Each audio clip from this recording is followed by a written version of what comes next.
so that was my default too, looking for the mountaintop experience. And the spiritual direction has been more of a slow climb, not a finding myself on the top and then fighting not to slide down the other side.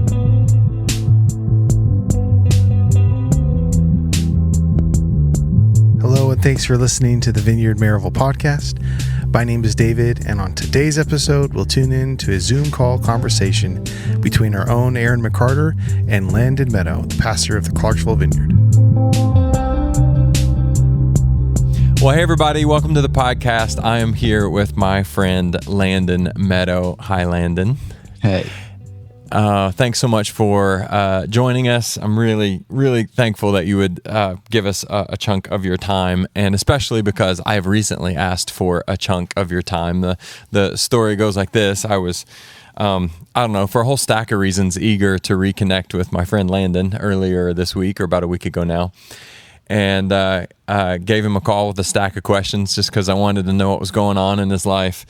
And by the time we got off the phone, Landon had said so many helpful and encouraging and insightful things that I found myself wanting to share this conversation with our church. And so that's why we're here now. Landon was willing to participate. So thanks so much for that.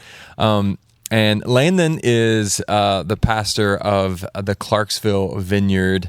Landon, why don't you tell us a little bit about your church, how long you've been there, just a little bit of background so we know who we're talking to. Well, I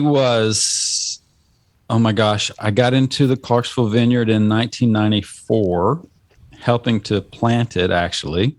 Yeah. And we were part of a small group, and we're there for the first Sunday in 94. I became the first staff pastor in the church. I was a volunteer staff pastor. I practiced law at the time, full time, and was a volunteer staff pastor for 10 years. Don Jarrow, who planted the church, came from California, although he was originally from the area.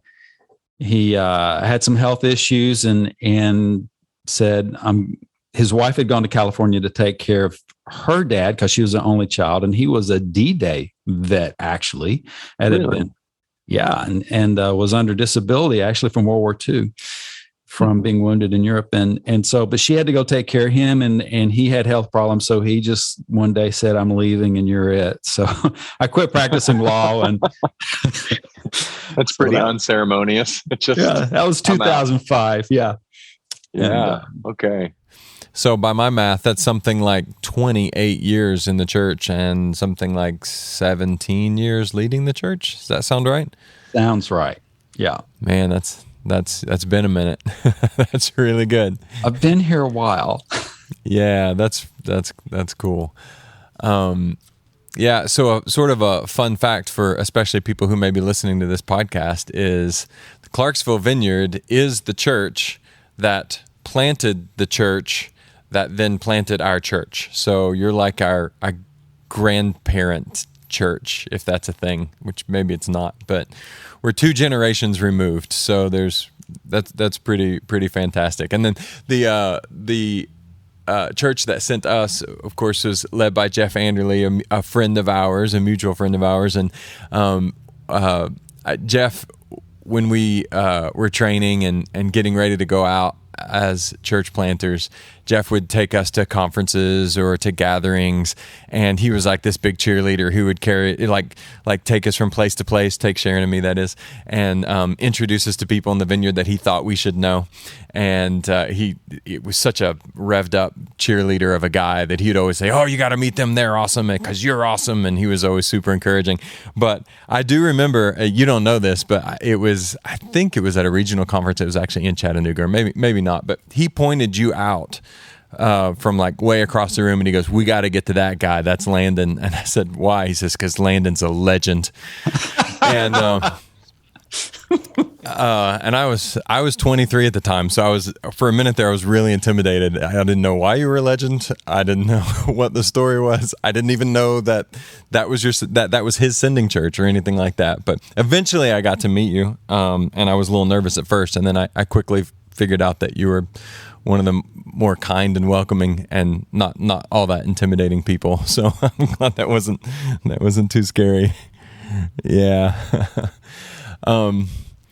Yeah. So the reason, or the main reason I was eager to reconnect with you a few days ago was I had heard some really great news about your son. And so rather than me leading into it into a way that maybe doesn't set it up well, why don't you just kind of tell us Joshua's story, the journeys he's been on, and then the really cool stuff that's been happening lately? Well, I guess I'll start off by saying that Joshua was healed in like the last 5 minutes of the pastor's conference. Yeah. In Pigeon Forge just a couple of months ago. Yeah. That's right. And so Joshua's been sick for like 8.5 years. He is 20, he'll be 23 next month. Mm-hmm. So he's missed his teenage years. He has hemochromatosis, which is a most common genetic disorder, which is genetically high iron. Okay. But there was something else going along with it. I think it was like an autoimmune thing. Mm-hmm. So he's been sick, like physically exhausted for 8.5 years, and he just kind of learned how to function, and it took us a long time to even try to get some kind of diagnosis. Mm-hmm. So it completely changed our lives. Melanie, that's my wife, and I had basically gotten to the point where we were trying to find out how to stay healthy and work as long as we could, because he was probably not going to be able to take care of himself. That kind of, he couldn't. Yeah. When you say he was physically exhausted, that doesn't mean he was tired sometimes. I mean, he was absolutely wiped. And sometimes, if I remember correctly, sometimes stuck in bed for stretches, just couldn't function anything approaching normal. Is that fair to say? Yeah. He would wake up in the mornings feeling like he hadn't slept. Yeah. And that's just the way he lived. That's just, and he put quite a post on Facebook explaining it, but he had made a decision to move toward God instead of away from him in the sickness. So he spiritually was doing better than me. Okay, tell me more about that, Landon. I just got mad at God because of the whole thing. Sure. I mean, you commit your life, you give up careers, you commit your life to the church and to ministry, and then you have a kid that gets sick, and he had you could see they had such a call in his life. So I was having a tough time with God and had to kind of process through that. Yeah. And just come to the place of believing and knowing that God is good. And so there's we've got 8.5 years of stories on this. Yeah. I could go into that a lot, but it was a struggle. And that's part of, I went into spiritual direction training and everything just to try and keep me in the saddle, so to speak, of ministry. I see. As a structured thing and all of this. Anyway, so emotionally it was tough, and spiritually it was tough on, of course, us as the parents. Anyone that has kids gets that. Yeah. Landon, I remember at one point I saw you at a conference, and I know these things ebbed and flowed. I'm sure you had good stretches and bad, but I'd talked to you, and you were telling me about Joshua and his extreme exhaustion. And I remember debriefing with Sharon, and we were praying. And I told her, I said, you would think that Landon was the one who had extreme exhaustion. He seemed as exhausted as he was explaining Joshua to be. So, it was clear, at least at that moment, man, you were going through it. Yeah. I don't know how we hung in there at times, honestly. But I could, there's always this, you look around and I would see other people, and honestly, people in the church with healthy children, And those children were not pursuing Jesus. And so there were moments where I would look at them and say, I would not trade positions with them. So there were those kinds of things. So yeah, it was tough emotionally, but there were just graces and like, why did God wait 8.5 years to heal him? I don't know. Both of my parents, neither of them made it to 70 years old. They died of illnesses. So, if I had a way of answering those questions, man, I would write a book or something. Yeah, you could sell some copies of that one. I could. Yeah. But God is good, and that's what we've had to really hang on to. And I feel like that he's created a guy in my house now who spiritually knows so much more than I do. Yeah, well, the Bible says, even more so, our own experience shows that suffering is it trains us, it develops us. It doesn't, I'm so convinced that suffering is ultimately to our good, and yet I still don't have enough faith in that to be okay with it. If I really believed, what I know to be true, at least in my mind, then suffering would come and I would welcome it. And yet, I don't. I'm always looking to get rid of it when it comes along. But it apparently has made a remarkable impact on Joshua and on you too, because you were a legend apparently before I even met you. But even more so now, God's really done a lot. Go ahead.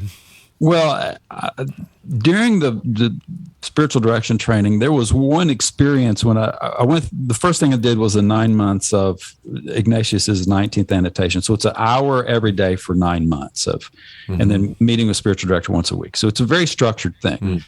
But at one point there, you spend a week talking to Jesus while he's on the cross. And the very first time that I went to do that, it's a very clear, vivid picture in my mind, even now, that I was looking up at the cross and he was looking down at me and his face was a bloody mess. And just an unemotional tone in his voice just basically invited me to join him. And I was like, I'll pass. Yeah. And that was my super spiritual response. Yeah. And thank you. And it has stayed with me the whole time because it's taken on many different phases. But what he was doing was inviting me to share the cross with him. And my part of that cross was Joshua's illness. And all of us have something or a bunch of things that's our part of, are we willing to carry this cross that the Lord wants us to carry? And so for me, that was another way of helping process it, that I wasn't out of the will of God. I'm not, this isn't a punishment. This is, and the lack of healing was not God being forgetful. But there was a very real purpose and process of it. Yeah. Amen. Yeah. So you said Joshua in this process decided to run to the Lord instead of away from him, which is an incredible grace. Yes. And you guys are in a church where you believe in healing. You have seen and experienced lots and lots of them over the years. Yes. Probably hundreds, if not even thousands over the course of the years you've known the Lord. You've seen healing after healing. Yeah. A couple of weeks ago. Yep. Yeah. So I'm sure there were points along the way where Joshua was saying, actually, I'm curious. Were there points along the way where he said, I know this is coming, or I know that it's not? I mean, were there times of great faith and expectation? Was there a roller coaster to this? Yeah. Oh man, there was a lot of a roller coaster in this, but I think sometimes, or at least let me just say this, some of the expectation and belief in healing and expectation was simply a coping mechanism. Okay. And yet at the time when he got healed, he went up front. I think it was you or Sharon did the last session. I think, was it Sharon? Yeah. But invited people up for prayer, and then just sort of threw in at the end for healing or whatever, and he went up. But he had a promise from God that he was going to be healed. Like that week or years ago? No, well, both maybe. Okay. But he went up front, and the guy that was going to pray for him, he said, Josh was telling the guy, God has told me he's going to heal me, and he's going to heal me. And then had this power encounter with Jesus at that point before anybody even started touching and praying for him. Wow. Yeah. So, yeah, out of all the prayers and everything, and then lightning strikes. It's like it was just time. It was time. Yeah. Yeah, I thought I vaguely remembered that you had said something about he came in that week with particular expectation or some expecting to receive prayer. So it's interesting that Lord sort of prepared his heart, but then ultimately he had enough faith that he was experiencing the power of the Holy Spirit before anybody could even lay hands on him and pray for him. That's right. Yeah. That's incredible. That's awesome, man. So, what was it like in the aftermath there? So, was he aware in the moment that he was experiencing healing, or did it take a while? He described it as a full body cramp, muscle cramp. Sounds terrible. Yeah, actually. Yeah. And he came back to us, shaking, and said, "I think I've been healed." And unfortunately, we've had so many highs and lows and hope deferred that Melly, and my response was basically the same, was like, "Oh, cool. You ready to leave?" Because our response is basically, time will tell us. And this morning he got up, he came downstairs to come to the church office early to be with a couple of teens and then run some errands. But he talked my ear off, had to come up with a reason. I had to go to the bathroom or something eventually just to get away from him. And to explain that, when he was sick, he didn't have the energy for conversation. Yeah. So, I mean, it's like, it's a very different world that we live in now. It's like, every day there's something like, wow, this is real. Yeah. So time will tell, you said, and then time has told. It's been clear, hasn't it? It has, and it's been a little traumatic. We're trying to figure out what new normal is. So it's like I had an elder here in the church, Wade Huffman, who described it like, it's like somebody's been in prison a long time and you get let out and you're looking for a little room with a bed because that's what you're comfortable with. And we're trying to figure out this new world and get used to it. Yeah. It's awesome though. Yeah. God, it's of course. Yeah. Yeah, you mentioned that he'd been hitting the gym too. I love that. The idea that someone who for long stretches at times couldn't even get out of bed, and now he's hitting the gym, getting buff. Oh my gosh, he's overdosing on health. It's like he's I think he's going to start MMA training or something. I'm like, that's awesome. You're losing it, dude.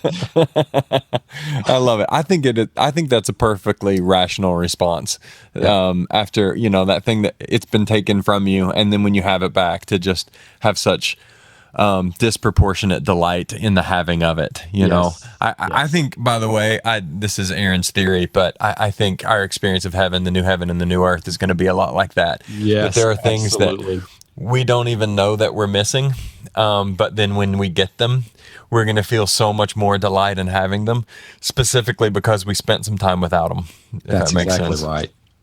I think that's coming. And in that sense, we talk about, the kingdom coming, and we get a glimpse of what's, awaits us in a very real way. The kingdom has come in his life, and he got a glimpse of what's awaiting him. And in this case, that deep satisfaction of having gone without and now to have it back is, he should be ecstatic. It's awesome. That's a great description, Aaron. Yeah, God's so good. Hey, while you were talking there, and is there anything else? I don't want to. I was about to shift the subject, but okay. So while you were talking, you said a bit about spiritual direction, and I kind of want to probe a little bit and ask some questions because, I've received spiritual direction a number of times for different stretches. Quite a few people in our church have. But if you just took, the average person at the Maryville Vineyard and said spiritual direction, I think they would just look at you with a strange, confused look on their face. So, and I know that you are a spiritual director, and so would you, like, as if I've never heard it before, as if I were 5 years old. What is spiritual direction? Okay. Well, spiritual direction is a person who is helping you with your relationship with Jesus. Mm-hmm. It should be very Jesus focused. But let me put it this way. Counseling is like taking what God has said, truth, and how does it apply to your life? And then prophecy is like one person telling another one, this is what God is saying. Uh-huh.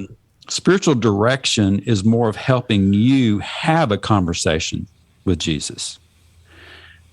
And so it's facilitating. It sounds priestly in that regard, as almost an intermediary, but that's not quite it, is it? Not quite, because what you're doing is you're not most of spiritual direction is question asking. Okay. And and facilitating maybe an exercise or whatever to experience God. Mm-hmm. Not just learn or apply truth or whatever, but for you to start having an experiential relationship, as opposed to believing a certain set of facts. Mm-hmm. Yeah. I've heard it described, and maybe you could nuance it if it's not quite right, but someone who essentially will help you listen to the Lord. Yeah. My spiritual director main purpose when I first started getting it in my life was helping me have a conversation with God when I was mad at him. Yeah. Going back. Yeah. That's what you referenced before. Yep. Yeah. Yeah. That sounds right. Yeah. That's good. It was transformative for me. Yep. Yeah. How so? How so? Well, I feel like I've been saved for 50 years. Yeah. And I think that I did not have the kind of relationship. Of course, we're always supposed to be growing. Mm-hmm. But I almost feel like I didn't really know Jesus until about 10 years ago, about the time I started getting spiritual direction. Mm-hmm. Had the right belief set and had a lot of spiritual experiences, but I didn't really know the guy. Yeah. Because he is human as much as he is God. Uh-huh. And that's what spiritual direction kind of did for me. Not that I have it. We're going to spend all eternity getting to know God better. That's the cool thing about heaven and eternity. Mm-hmm. God's infinite. But I feel like I wasn't really even on that journey. I was doing a pretty good job of avoiding hell and being saved. Uh-huh. But knowing him and having that relationship started then, I think. Mm-hmm. And I would have said I knew him and loved him, but this is just very different. I feel like now if Jesus walked in the room, I'd recognize him. Oh yeah, that's a great way to put it. I think I'd say, I know you. Mm-hmm. And I'm not so sure. It might have been like the guys on the road to Emmaus before, Yeah. Yeah, that makes sense. Yeah, it sounds like you're defining just a new aspect of your relationship with the Lord that emerged from that. And the word it sounds like to me is friendship. Like I knew the Lord as Father. I knew him as maybe taskmaster. I knew him as someone I was at times afraid of, or I knew him as, someone you needed to obey. And then this idea of knowing him as friend sounds like, and I think for a lot of folks, that's one of the last pieces to pull into place. I've had two people in the last year tell me that, give me a word that God enjoys his friendship with me. Yeah, I was one of them. Yes, you were. I remember that. Yeah. I had somebody else tell me the same thing about 3 weeks ago. Oh, really? And I can't imagine that's a simple word. And I don't know if you even got how important that was to me, because we didn't get a chance to talk about it. But that is become now the best thing that anyone could say, that he could say, because I'm enjoying that. There was in the Old Testament, there's a list of all these people with jobs that King David had given them to, and a list. And there was one guy named Hushai, and his job description was the king's friend. And, right on. and I had prayed a while back. I said, I want that job. I want to be Jesus's friend. And he has been very faithful to bring that about. It's been awesome. Yeah, that's cool. Yeah, the backstory to that was, which you're right, we didn't actually debrief afterwards, because I shared that from the front at a men's conference or men's retreat that we were at. We had the afternoon, it was the afternoon before I was going to teach at the event, and I was hanging out. I was trying to find a place alone on a back porch to do sort of some final prep, and then way down the line on the same, it was a very large wraparound porch. There you were, and I started several times to go over there just to interrupt you, and then I realized he's doing what I'm trying to do. He's trying to get away from people for a minute. And so I did. I sat there and prayed for you for just a minute, and man, it just clear as a bell. The Lord said, "Tell him I appreciate the friendship." And then my first thought was gratitude, and then the beauty of that. And then the second thought was like jealousy. I was like, oh, that sounds really good. I hope the same could be said of me, because there's a song. I don't know if you guys do it at your church, but we do it all the time. Goodness of God, and it says there's a line in it says, "I've known you as a father. I've known you as a friend." Yes. And so that I've known you as a father, like that's been my default, and that's been good because I have a good father, a good earthly father. That makes it a lot easier, and and that's been a good default for a long time. But I don't know. Probably it goes back to when I first got some spiritual direction as well. I don't think I would trace it directly as straight a line as you would, but at that time, and then through a sabbatical that I took, which is another thing I want to talk to you about here in a few minutes, to where I realized I am only now beginning to discover what it means to be a friend of God. And that's what Jesus said to his disciples, like, no longer do I call you servants, you're my friends. And I wonder how much people even consider that as something that is accessible, it's not just for some, I don't know, I called you a legend earlier. It's not just for the legends. That's like the baseline of what I think he would like to experience with us day in and day out. I know it is. Yeah, that's a good response. Yeah. It's a life goal. Yeah. Yeah. And the moments that I feel like I'm most walking in that, I feel like the most peaceful and the most it's the time, it's when things feel right, because ultimately that's how I think we will relate to him the most moving forward, that, or perhaps brother, as we reign alongside him for all of eternity, which is another sense in which we understand our relationship with him. But friend, brother, that sounds great. Yeah, not just sheep and shepherd. We're way past that. Exactly. And I do think it's what we said earlier, a glimpse of the kingdom coming. I think whenever he experiences friendship, that's a glimpse of what's coming our way. So you ended up, you said the spiritual direction really transformed your life and your relationship with the Lord, and then that led to you wanting to become a spiritual director yourself. What did that process look like? I'm just out of sheer curiosity for people who want to know, what exactly is it that makes somebody a spiritual director? And if I'm going to call somebody, is this just somebody who declared themselves to be a spiritual director? It's like, what is that exactly? Well, and there are a lot of different processes out there, I think.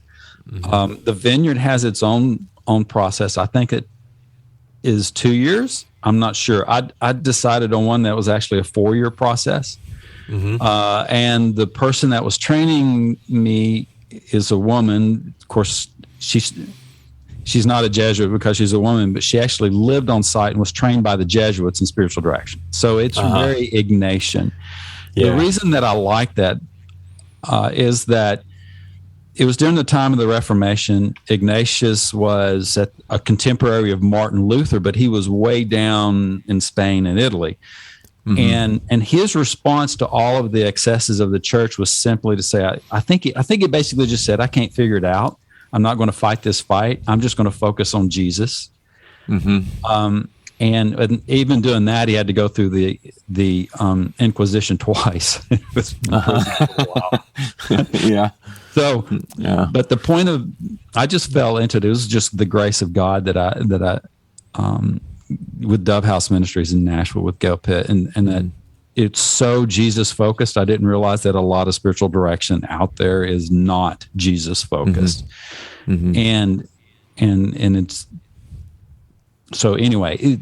So the process there with Dove House is that you have to go through the 9 months of the 19th annotation, and which is it's arduous. And then that qualifies you to apply for the 3-year training process. Wow.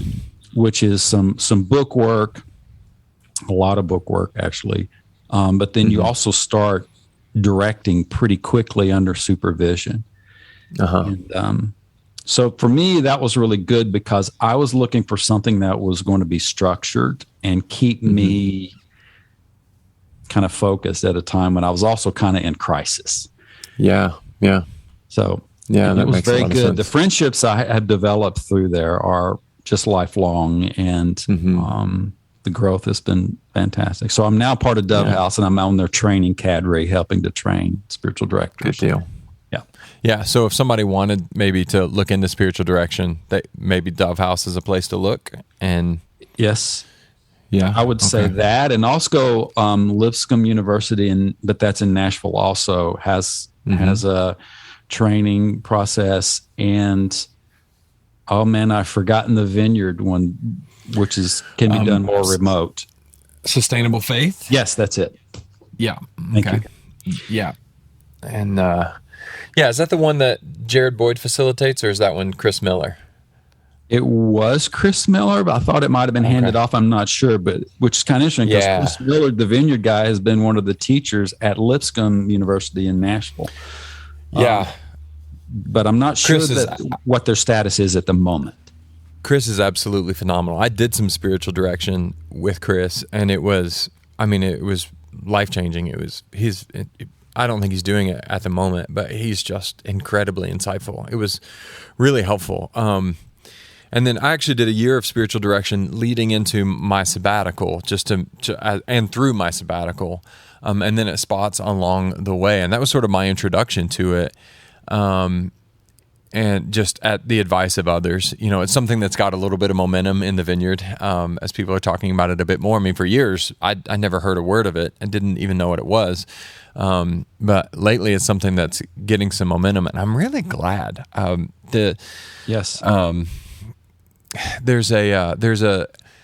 When people have a theology like we do in the Vineyard, that the Holy Spirit can show up and do literally anything at any time. I mean, there's no limit to what this moment holds, because this moment could hold the inbreaking of God's kingdom. So that means that's right. Boom, zap, transformation right now could happen. And when people believe things like that, first of all, I think that's right, clearly. But also, I think people have a tendency to then default to that, just look for the boom, zap transformation, and not lean into just daily formation. Yep. And spiritual direction is such an important piece of spiritual formation. It makes me...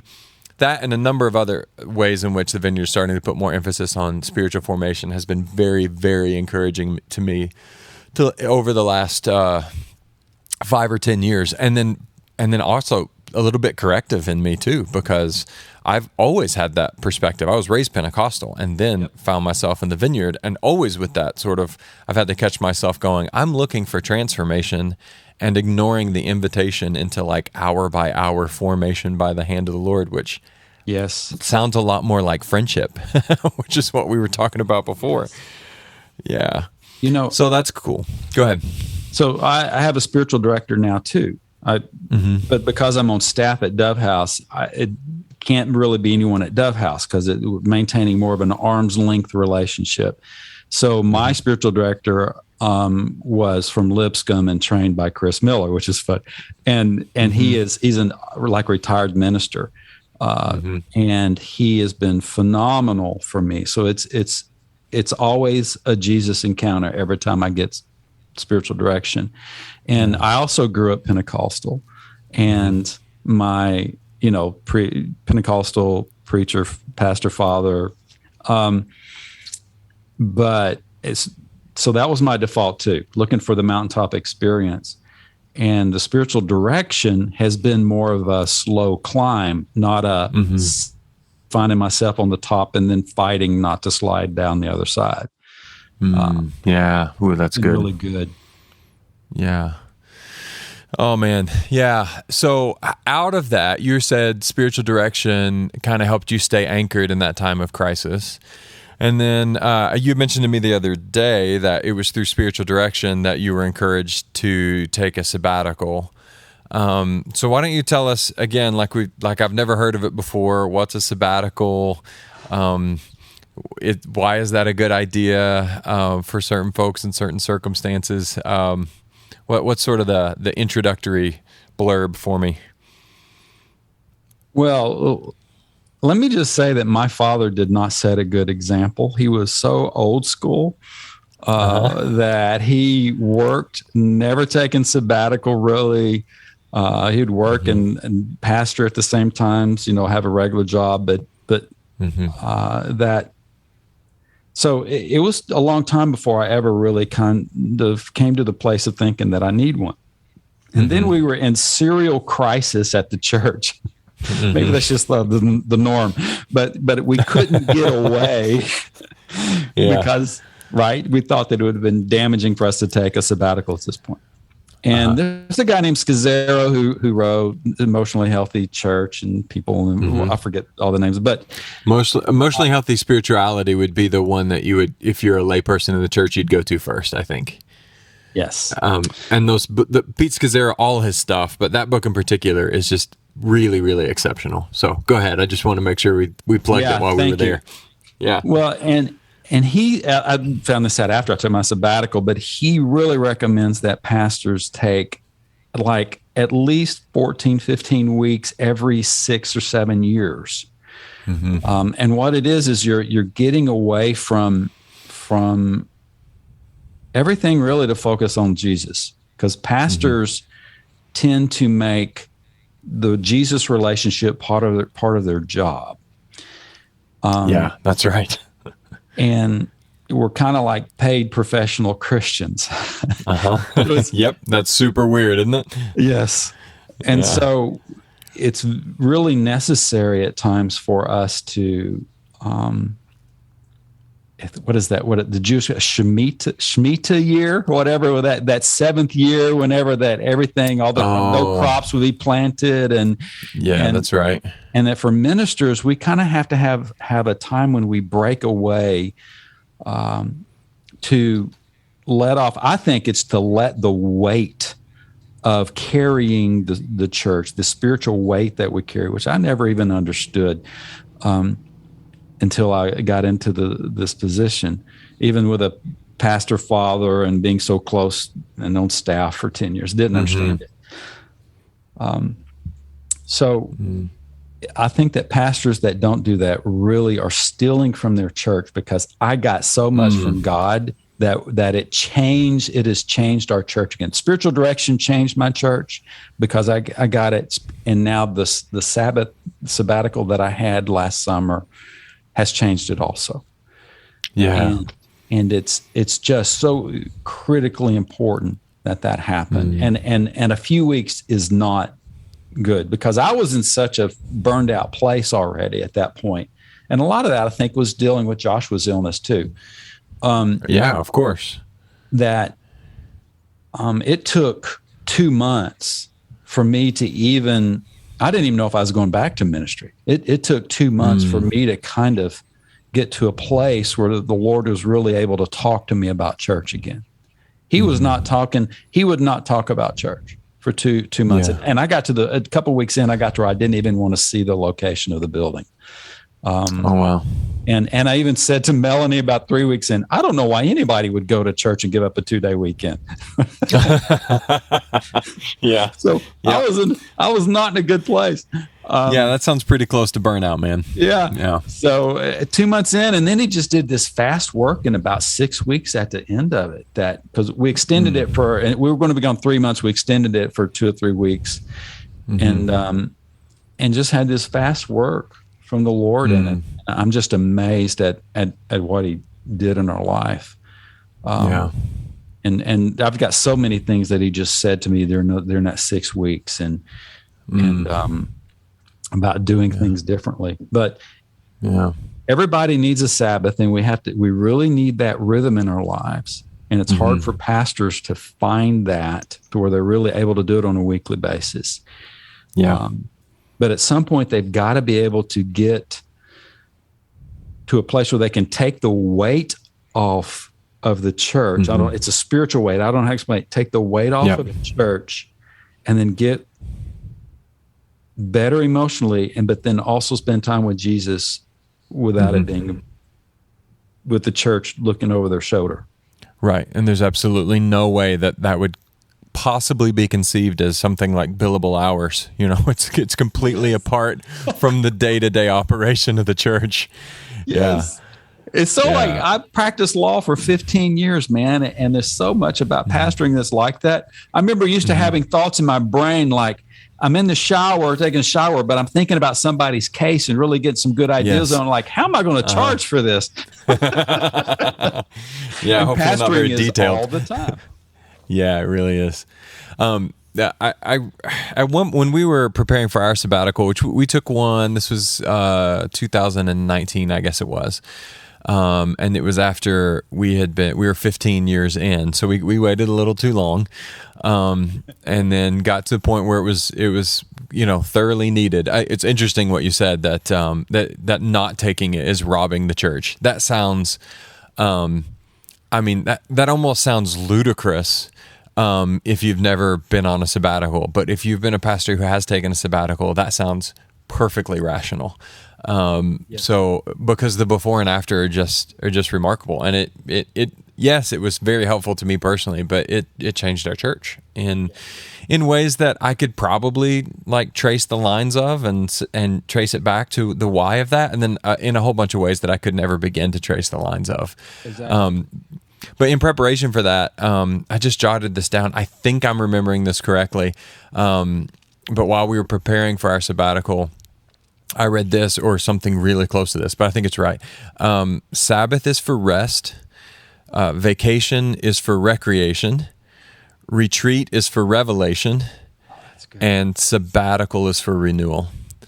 And I thought, okay, helping me understand why do I need a sabbatical? Is it just because I'm tired? Because I can get some rest, and I don't have to take a sabbatical to get a little bit of rest.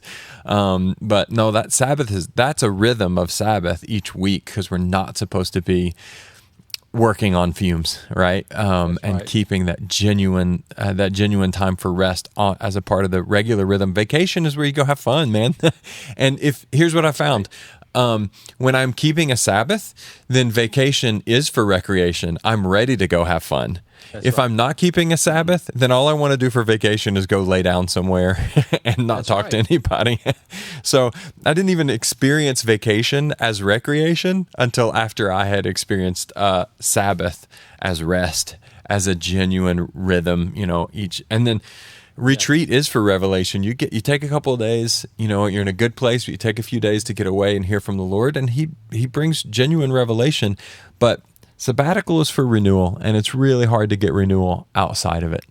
The reason why I wanted to highlight this subject, Landon, is because I know sabbaticals meant a lot to you, and it changed the course of your life, but also because we have someone on our staff who in the next year will be going on sabbatical. And when I took my sabbatical, no one at our church had done that before. It was a foreign idea to a lot of folks, and we spent a lot of time trying to like promise people over and over again, no, Sharon and I are not getting a divorce. No, I'm not on drugs. Yes. No, I haven't had an affair. Yes, we're coming back. I'm not.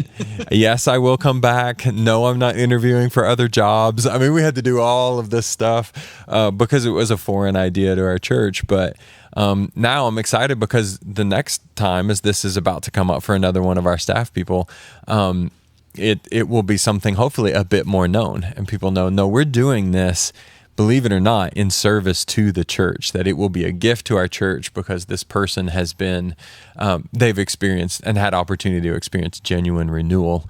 And then, man, does that then make its waves in the life of the church when that person comes back? It does.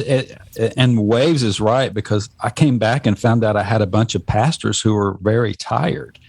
And granted, it's after COVID, and oh my gosh, COVID just about wrecked all the pastors in the United States. Yeah. And so I came back and realized that I was renewed, and I'd heard from the Lord, and they were tired.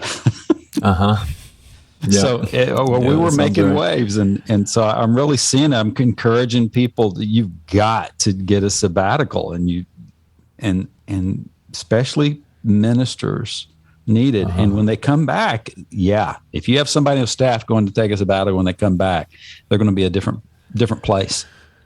Yeah, it's a gift to the church. And honestly, I'm so excited about it for this person because they're already doing amazing work. And so I'm like, well, what does it look like if they come back even better? It's amazing. I had a lot of fear going into our sabbatical. It was tough in a way because I'm the lead pastor, and Sharon and I, Sharon's full-time on our staff as well. So we were taking it together. So that made it a little bit tougher in that regard. But man, I have nothing but joy and anticipation for the next one that's coming up for this staff person. Even though they feel an enormous role in the life of our church, I'm not the least bit concerned because it's going to be for the well-being of our people, and I'm excited about it. There are very few things I look back on the last 15 years where I was said that I would have changed. But adding in at least 2 sabbaticals are those things. I should have had one right before I became the lead pastor, and definitely in the middle of that 16 years before I finally got one, whatever. Yeah. So, and maybe 2 in the middle, because the church, the Clarksville Vineyard right now, would be a different church if I had done that. Yeah. Yeah. That's really good. Well, Landon, I think we'll probably wrap it up here. I just want to thank you so much for sharing your insight. And man, I'm excited for our whole church to know about the healing story for Joshua, and I'm just celebrating with you. I mean, you're my friend, I love you, and I'm celebrating. And then on a grander scale, just it's so cool to see how God moves in people's lives, how He doesn't let suffering go to waste. He utilizes it, and then the way He brought beauty from ashes for you and for Joshua, and then for your whole family. Man, I rejoice every time I think of it. And I think about it quite a lot because. I think probably because of what I referenced earlier, I do remember that one day when I talked to you and I thought, oh boy, Landon's in a tough spot, man. He is wearing it heavy. And so I'm just rejoicing all the more, man. Praise the Lord for what He's done. So thanks for coming and sharing your story, and I really appreciate it. It's a gift to our church. Thank you, Aaron. And I got to tell you that in my church, you're the legend. Oh, lovely. Yeah, that sounds like something Ed Martin would say. Totally. Yeah. All right, Landon. Thanks so much, man. Thank you, buddy. All right. Bye-bye.